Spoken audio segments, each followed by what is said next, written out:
E nós temos uma convidada ilustre, que é a ex-ministra Marina Silva. Marina, muito obrigado por ter aceitado aqui o nosso convite. Eu é que agradeço, Nassif. Muito obrigada pela oportunidade de conversar com você e o César. Boa noite, Marina. Marina, eu queria. Você é o símbolo máximo aí da luta pelo meio ambiente, com todo o seu histórico aí.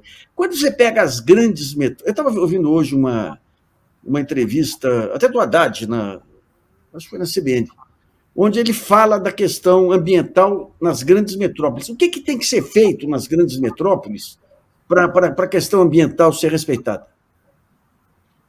Primeiro, mais uma vez, obrigada pela oportunidade de podermos conversar. Acho que a questão ambiental ela tem complexidades em muitas frentes. Uma delas é das grandes cidades. Existe, inclusive, um movimento chamado Cidades Sustentáveis. Aqui nós temos, no estado de São Paulo, um movimento chamado Nossa São Paulo, e tantas frentes que atuam para dizer que os espaços urbanos, por eles terem a maior quantidade de pessoas, devem ter um olhar especial para a qualidade socioambiental desses espaços urbanos. Aí você vai ter que atuar em várias frentes. Por exemplo, a frente da mobilidade. Um dos graves problemas que a gente encontra nas metrópoles é o problema do deslocamento para trabalhar, para estudar, para se divertir, transporte de péssima qualidade, as ruas cheias de carro, emissão de CO2 em quantidade em função do uso da gasolina, do combustível fóssil, que ajuda a aquecer o planeta. Além do mais, você tem problema de moradia, que é muito distante do trabalho das pessoas, e como se não bastasse, você tem assentamentos humanos em função de situação de extrema vulnerabilidade em regiões completamente inapropriadas, que leva àquilo que a gente sempre vê em relação às chuvas, às enchentes, os deslizamentos, e um elevado índice de vulnerabilidade social envolvendo problema. Então, a sustentabilidade, ela não é apenas a questão ambiental, ela envolve aspectos econômico, social, cultural, em vários sentidos. E, nesse sentido, o espaço urbano deve tratar, sobretudo, em relação à questão de resíduos sólidos, em relação à questão de mobilidade, moradia nos locais adequados, né?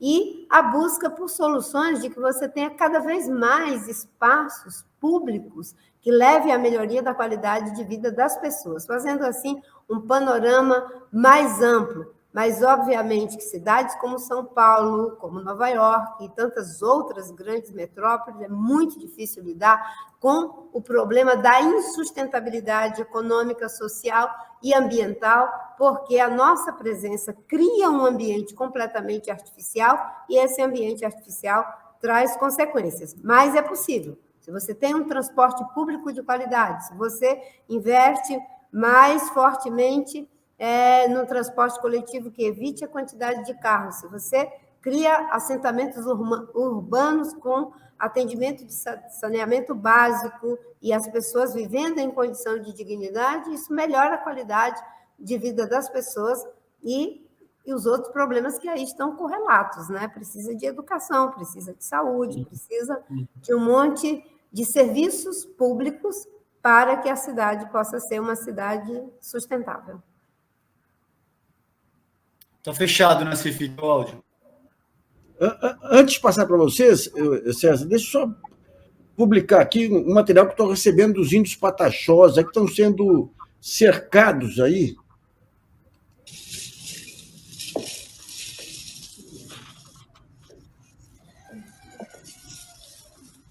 Eu acabei de receber a imagem, eu nem vi antes de colocar aí, parece que estão sendo cercados aí por...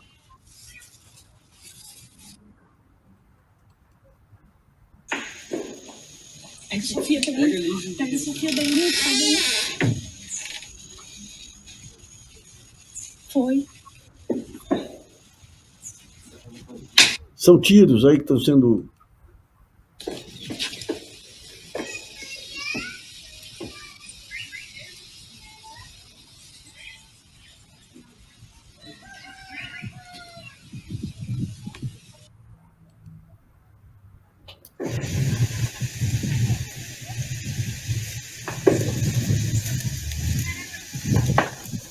São tiros aí.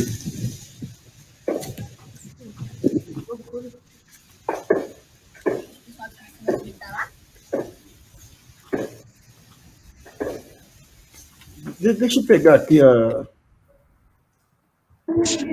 Socorro, meu povo. Os tiros estão vindo tudo em cima das casas aqui na Boca da Mata. O povo está atacando a aldeia, gente. A escola está cheia de crianças, pelo amor de Deus. Estão atirando ali da beira do rio para cá. As balas estão passando em cima das casas que onde não tem árvore. As balas estão passando. A gente está com as crianças tudo aqui escondidas atrás da escola.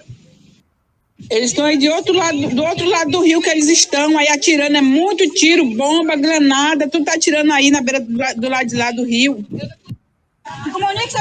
Gente, tem que ter intervenção agora, nesse momento. Tá todo mundo saindo das casas e ficando por detrás no mato. Tem muita criança lá à beira do campo, lá. A gente tá aqui na escola com um monte de criança aqui também presa aqui na escola. A gente liga para os pais não podem sair dentro de casa para poder vir socorrer os filhos na escola. É muita gente aqui, a gente tá todo mundo aqui recuado aqui.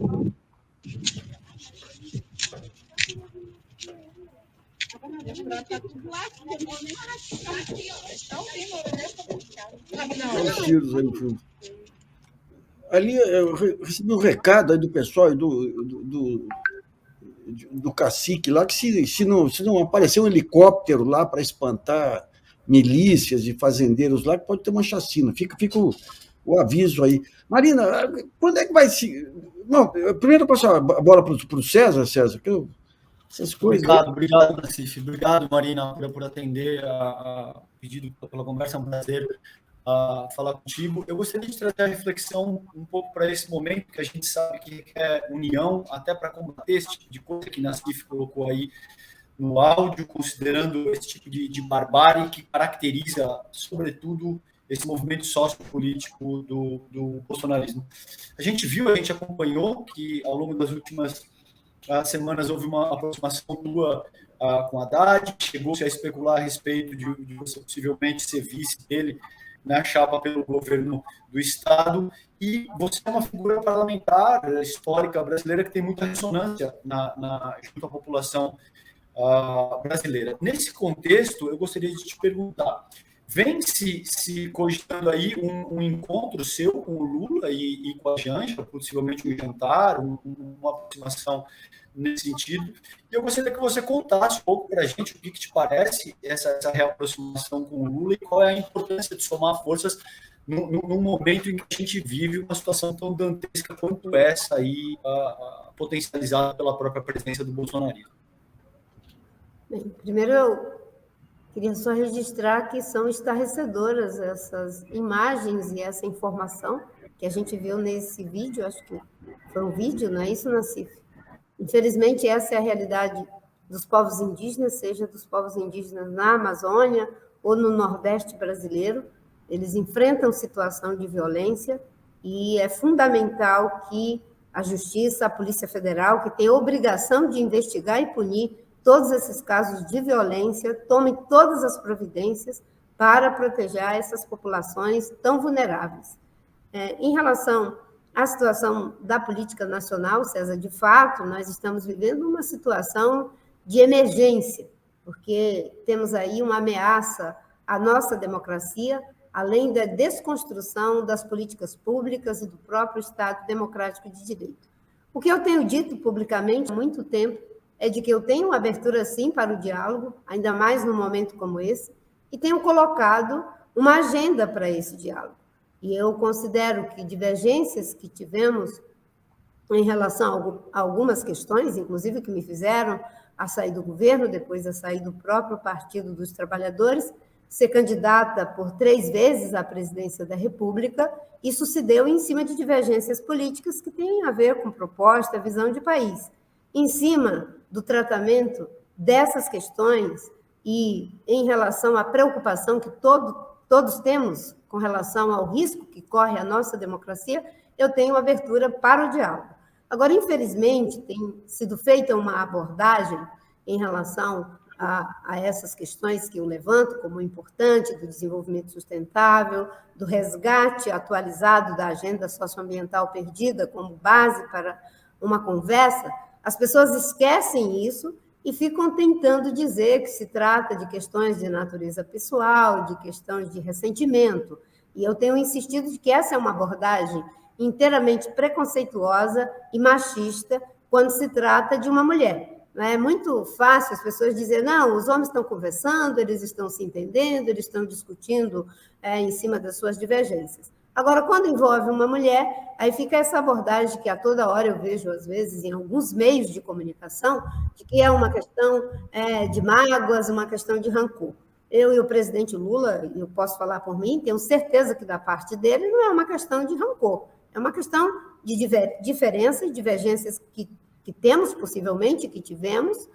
Eu sempre tive uma relação respeitosa e, do ponto de vista pessoal, sempre conversamos. Em momentos, inclusive, muito dolorosos de nossas vidas. Uma foi quando ele esteve doente com o câncer, eu fui visitar no momento em que ele estava fazendo a quimioterapia, o tratamento.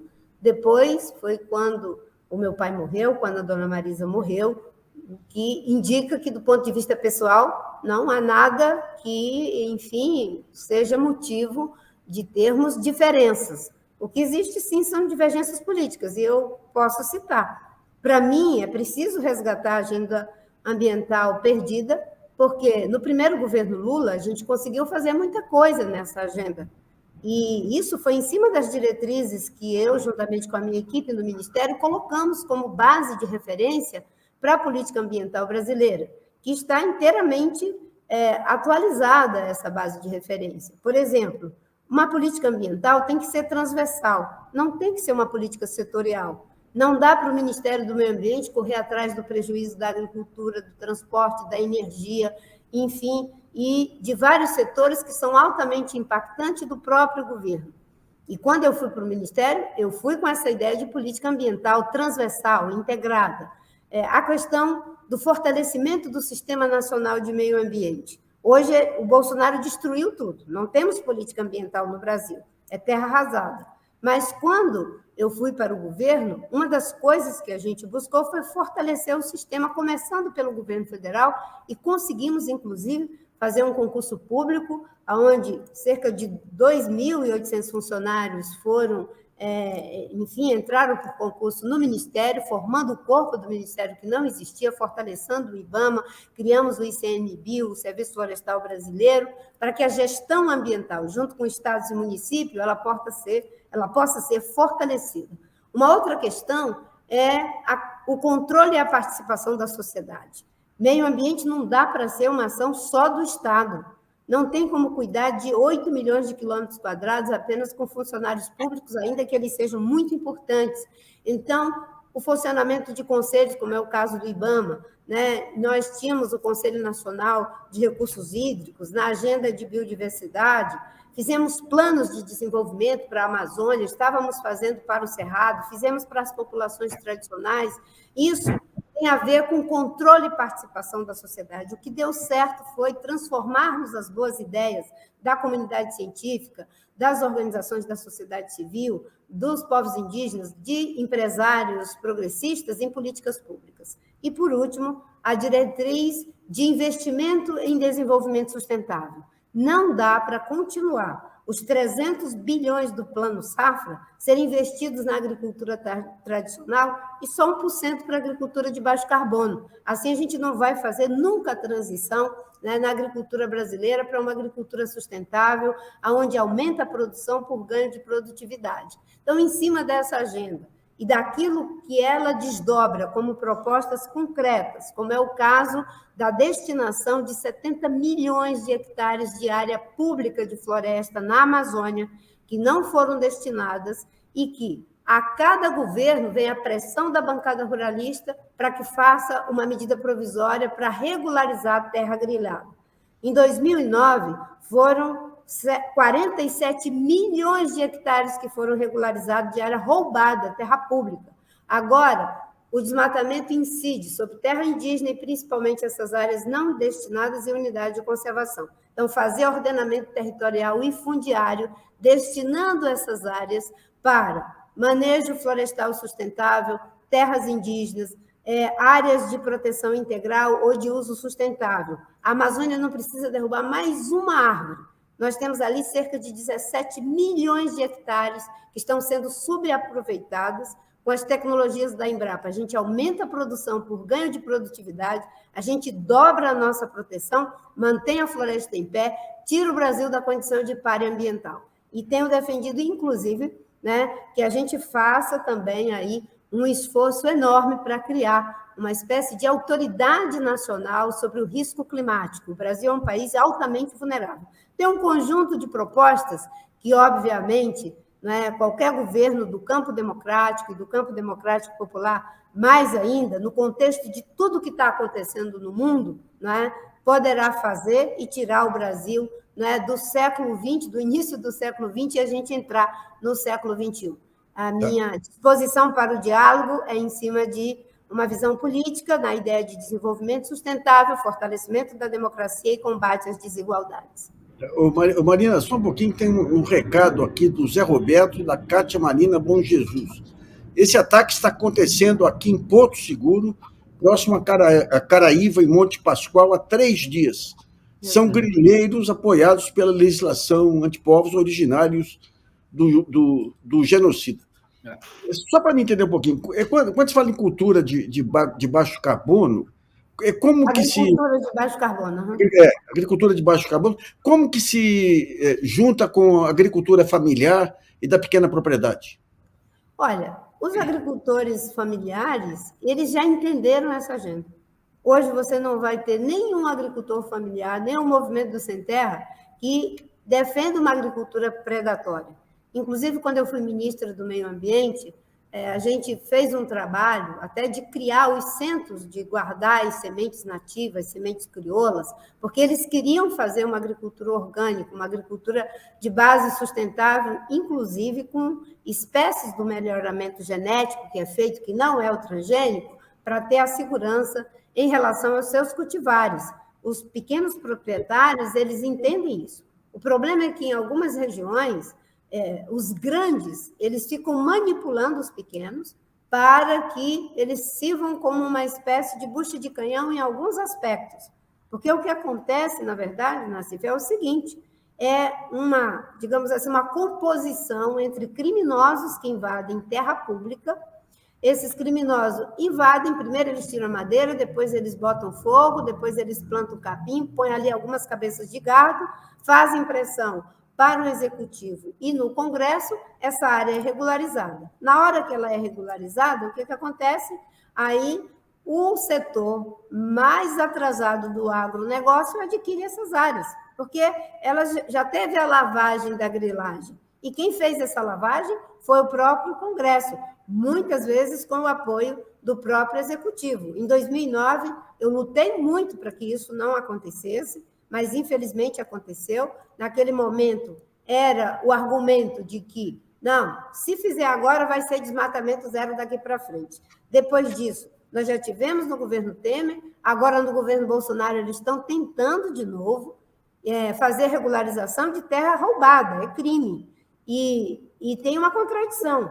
Para os povos originários, os povos indígenas, eles querem regularizar, demarcar, só para aqueles que entraram com ação até a Constituição de 88.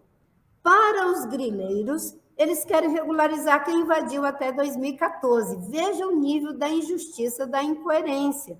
Então, nós podemos ter um país que vira um país altamente produtivo, porque nós podemos...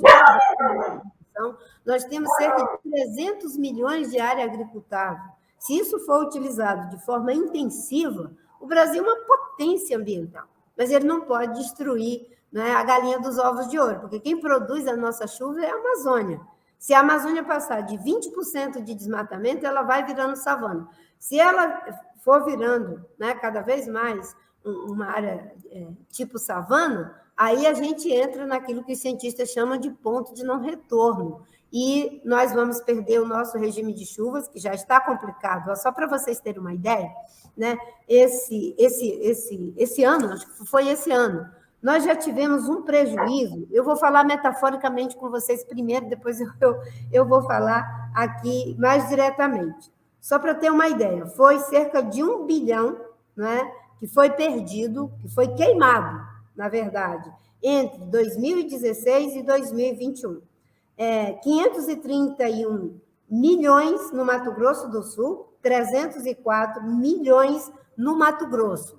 Vamos imaginar essa montanha de dinheiro sendo queimada. Isso seria um absurdo num país que tem 33 milhões de pessoas vivendo com R$ 1,30 por dia. Agora, as pessoas tocam fogo na floresta e aumenta a temperatura da terra, e no estado do Mato Grosso nós já temos uma situação que temos uma estiagem a mais de 27 dias. A chuva atrasa 27 dias já, quase um mês. Isso dá esse prejuízo, porque eles não conseguem ter as duas safras, a safra normal e a safrinha. Isso só vai piorar. Agora, protegendo a Amazônia, mantendo a floresta em pé, indo para o caminho da bioeconomia, usando as tecnologias da Embrapa para aumentar a produção por ganho de produtividade, a floresta preserva o regime de chuvas e a gente continua sendo uma potência agrícola, né, para a segurança alimentar do Brasil e de parte do mundo. Gozada, lá para 2007, 2008, o Banco do Brasil começou a parte agrícola, já prevendo o que aconteceria no Centro-Oeste, tudo com as mudanças climáticas, já queria definir algumas políticas que não saíram do papel depois. César? Tem uma questão que eu acho fundamental tocar contigo, Marina, que é o seguinte: nesse período imediatamente agora eleitoral e, sobretudo, ao longo dos próximos 50 dias, a gente vê que a campanha bolsonarista vai apelar para uma narrativa que utiliza, inclusive uma certa dimensão do racismo religioso, vai tentar apelar para uma série de coisas na impossibilidade de apresentar o que quer que seja em termos de conquistas, de avanço, de materialidade que seja capaz de alguma forma, organizar as narrativas no sentido de, olha, a gente fez isso no sentido de melhorar a vida do povo brasileiro. Então, vai mexer muito com essa questão do dogma religioso, vai mexer muito com o que eu chamo de elitismo histórico e cultural. A minha pergunta é, como é que você vê, nesse sentido, que o campo progressista e a ala democrática deve se comportar considerando ataques dessa natureza, que utilizam notícias falsas, que apelam para racismo religioso? Como é que você vê que é uma maneira interessante de entrar nesse embate? O César, antes da Marina começar a responder, eu vou convidar para entrar na sala o André Janones. André Janones, obrigado aí por sua participação, ter aceitado o nosso convite aí, viu? Boa noite, Nassif, César, eu quem agradeço o convite. Boa noite, André. Estar aqui, o meu prazer, a minha honra estar nesse bate-papo aqui ao lado da Marina. Obrigada. Bom, Marina, a bola é sua, Marina. Olha, eu acho que a primeira coisa nesse debate da manipulação da fé e da manipulação da política é a gente entender que essas duas coisas são muito perigosas para a democracia e para qualquer país civilizado poder fazer o seu percurso. A instrumentalização da fé, o fundamentalismo religioso, ele é muito perigoso. O fundamentalismo político também é muito perigoso. Agora, quando se juntam as duas coisas, aí é letal. É letal para os interesses de um país, de uma sociedade, de uma democracia. E, nesse momento, a gente vive esse risco. Eu acho que a gente, para entender isso, claro que agora a gente não vai ter como ficar fazendo análise, a gente tem que fazer a contenção em relação aos problemas, lidar com eles no sentido, em primeiro lugar, não é, de tratar o povo evangélico não como se eles fossem homogêneos. Não existe essa homogeneidade no segmento evangélico. Existem diferenças, abordagens diferentes, e você tem que aprender a lidar com elas. Eu sou evangélica, eu sou da Assembleia de Deus, e eu me lembro que nas campanhas que eu fiz, não é, uma parte dizia que eu era fundamentalista, e a outra parte dizia que eu era uma falsa crente. E isso foi muito complicado. Primeiro porque eu sou a mesma pessoa desde sempre, não é? Eu fui católica, quase fui freira, depois eu me converti à fé cristã evangélica, mas quem visita o meu trabalho no Congresso Nacional sabe que eu nunca fiz do púlpito um palanque, nem do palanque um púlpito. E eu, juntamente com a Benedita, não é? Sempre tivemos ali uma vida dentro do Partido dos Trabalhadores e nunca tinha sido acusada de ser uma pessoa fundamentalista.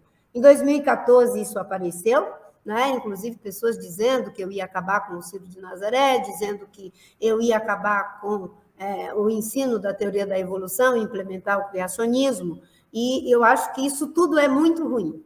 Não é? Não pode ser usado nem pelo um lado nem pelo outro, porque fé e política, não é, devem estar separados. O Estado é um Estado laico, o Estado não, digamos assim, deve ser manipulado por qualquer credo religioso. Isso foi uma contribuição da reforma protestante e que uma parte dos evangélicos estão se esquecendo disso. Eu até falo aqui um paradoxo para os que não creem, né? O Estado laico é uma bênção. É uma bênção para quem crê, é uma bênção para quem não crê, é uma bênção para todos nós.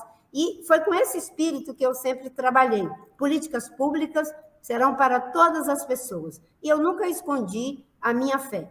Agora, nesse momento, você tem essa manipulação perversa, que ela é péssima para a fé e é péssima para a política.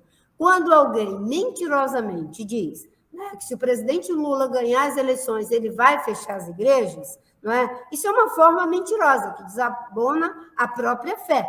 Por quê? Para quem já esteve no governo por 2 mandatos, nunca fez isso. Muito pelo contrário, né? Muitas dessas pessoas até apoiavam a candidatura dele e de outras candidaturas do PT durante os períodos que estavam no governo. Agora, vir com essa história é pura manipulação e mentira. Eu estou dizendo isso, não é? Porque eu não acho que mentira deva ser usado contra ninguém. Eu fui senadora da República e, na época que eu era senadora, nós tínhamos um deputado do Esquadrão da Morte, lá do Acre, chamado Idelbrando Pascoal. Esse homem, ele matava pessoas, segundo o Ministério Público, e serrava com uma motosserra, matava a pessoa viva. E houve um processo de cassação desse deputado. E eu nunca me esqueço, naquela época, né, nossa idade já permite isso, né, daquele gravador que era um tijolão, chegou um jovem que se dizia jornalista, ainda bem que eu nem me lembro o veículo que ele pertencia, e ele disse assim: senadora, é verdade que esse homem ele bate na mãe dele? Eu digo, meu filho, nunca ouvi falar disso. Ele disse, mas diga, senadora. Eu digo, eu não posso dizer isso, mas se a senhora dizer isso, vai ser melhor para ele ser cassado. Aí eu digo, vou dizer uma coisa dessa. Ele disse, a senhora tem muita credibilidade, se a senhora disser, as pessoas vão acreditar. Eu digo, meu filho, porque eu tenho credibilidade, eu jamais vou dizer uma coisa dessa. Eu quero que ele seja cassado, ele é um bandido, mas eu não posso dizer uma mentira a respeito dele. Né? E aí vem essa história, os fins não justificam os meios. Agora, ter um diálogo com o segmento evangélico, tratá-los como cidadãos. A gente tem que discutir política pública para evangélico, para católico, para quem é de religião de matriz africana, respeitar a diversidade social, cultural, religiosa, porque preconceito, mentira não tem base nem no Código Civil, nem na Constituição, e para os cristãos, nem na Bíblia. Tanto é que o apóstolo Paulo diz, não é? E nisso não há judeu nem grego, não há servo nem senhor, não há macho nem fêmea, porque todos são em Cristo Jesus. Quem quiser ser preconceituoso, seja pela sua conta. Não venha usar a Bíblia nem para mentir, nem para ser homofóbico, nem para ser racista, nem para ser machista, nada. Essas pessoas desabonam a fé cristã, inclusive quando levam uma arma enorme na marcha para Jesus. É esse tipo de coisa que muitas pessoas cristãs, evangélicas, católicas, espíritas estão vendo que há uma grande contradição e não estão entrando nessa canoa furada. Marina, muito obrigado por sua participação, palavras muito lúcidas que mostram que nós temos um campo aberto aí para o grande pacto civilizatório brasileiro. Muito obrigado por sua participação, Marina. Eu é que agradeço, tenha uma boa noite para você, para o César, para o Janone. Obrigado, Marina. Obrigada. Obrigado. Boa noite, querido. Obrigado. Até mais. Tchau, tchau.